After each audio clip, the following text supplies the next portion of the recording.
you told me I broke the bike course record, and the energy and the reason to keep running and running hard was pretty palpable one. So it's one of the coolest things I think I've ever experienced as a triathlete.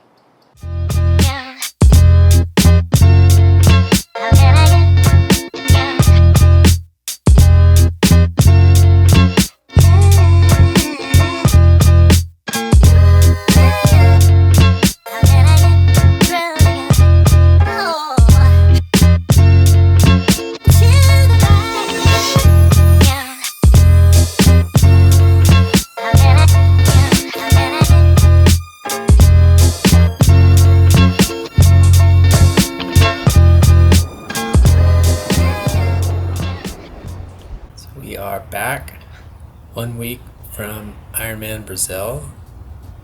How are you feeling? I am feeling incredibly proud, but also very tired. I have really struggled to get back into the rhythm of things after the race, but it doesn't really matter because at least I got the result that I was hoping for, so it's okay if I feel like garbage this week. Maybe give us a overview of how the race went.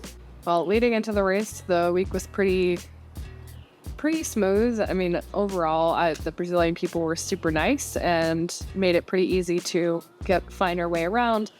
On race morning, that's where things started going sideways a little bit, because while I somehow had convinced myself that I had prepared to the utmost precision, I then ironically walked out of the apartment without all of my nutrition for the bike. So I realized that as I was putting my bike in T1 and then made you go get it for me, which required renting a scooter and going back to the apartment. But because I had prepared in advance and left a big time buffer between when I had to be in places on my mental schedule, we had time for you to run back and get the stuff and then give it to me and plop it on my bike. After that, things mostly went to plan. I would say it was also a little bit tough to be walking the 1 kilometer or so in the dark to the beach where we were getting started. And there weren't any bathrooms or anything at the race start, which was pretty odd. But once we got into the water, everything kind of went according to plan. I had people in my mind that I wanted to swim with. And one thing I'm pretty proud of is really executing that plan.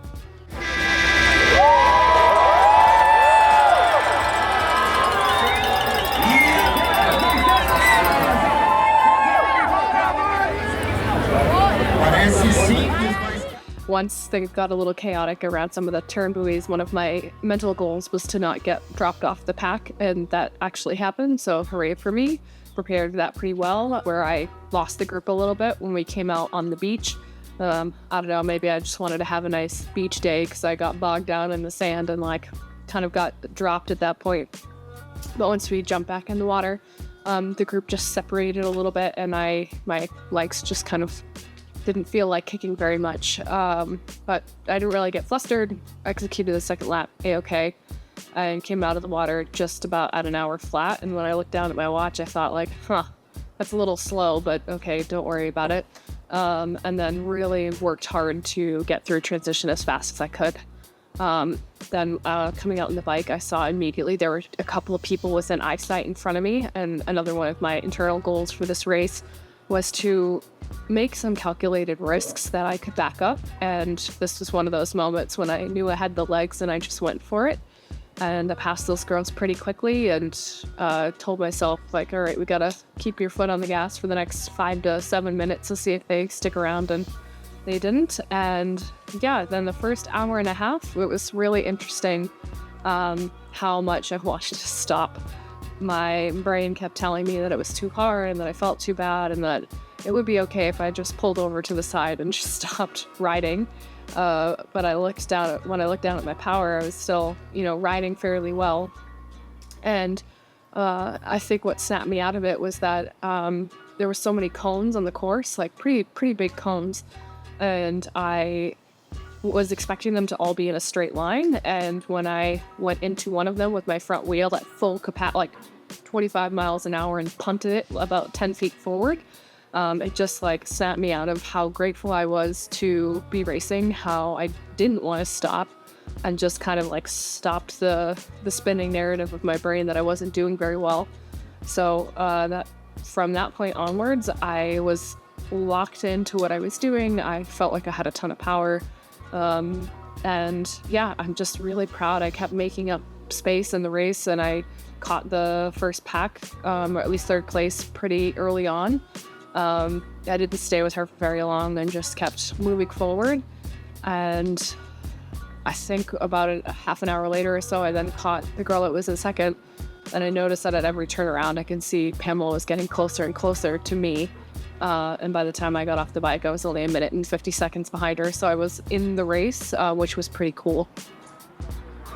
Yeah. Bike course record.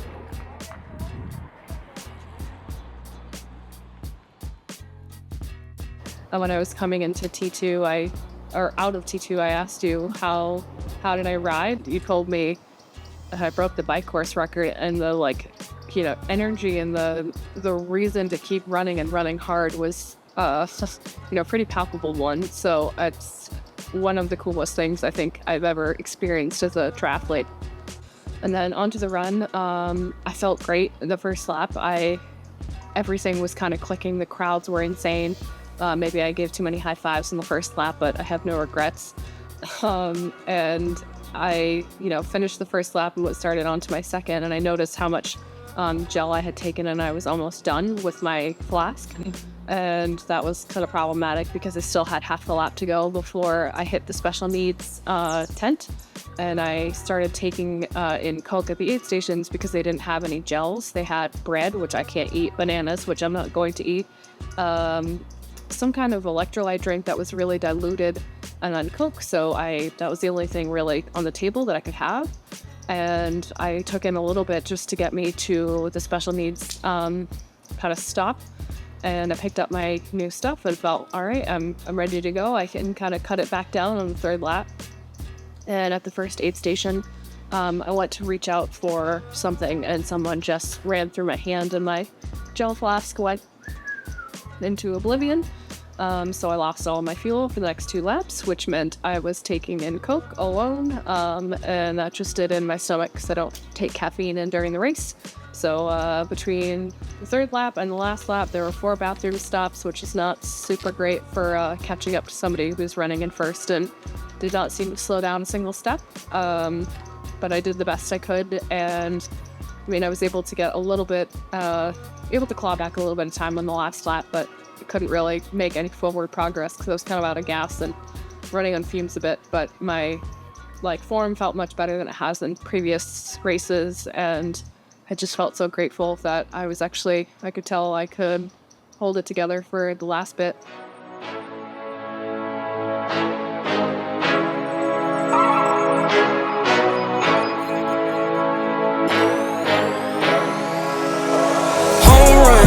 Touchdown, buzzer beater, do it all now, top corner talking home run. Touchdown, buzzer beater, do it all now, top corner like all in. Lit the fire when you doubted, now I'm all in. Put me with the best, bring the stars in.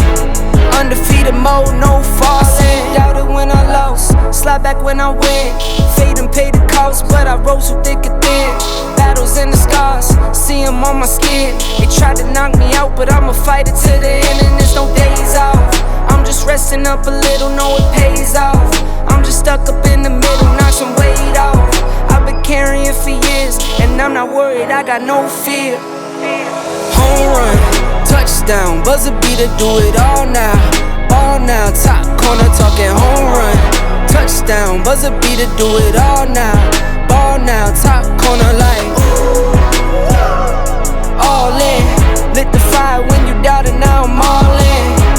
Put me with the best, bring the stars in. Undefeated mode, no falling. Hey you, hey down there. See you stop and stare, cause you're not up here. Like hey you, way down there.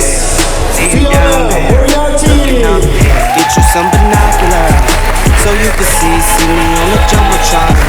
They know the speed back when I drop top speed. It's been top high speed. Took a leap off the edge and you had cold feet. I'm driving head first, phone turn, phone freeze. Dead sprint, CR7 tight speed. All pro, sports mode, big league. Every single time bet on myself, the song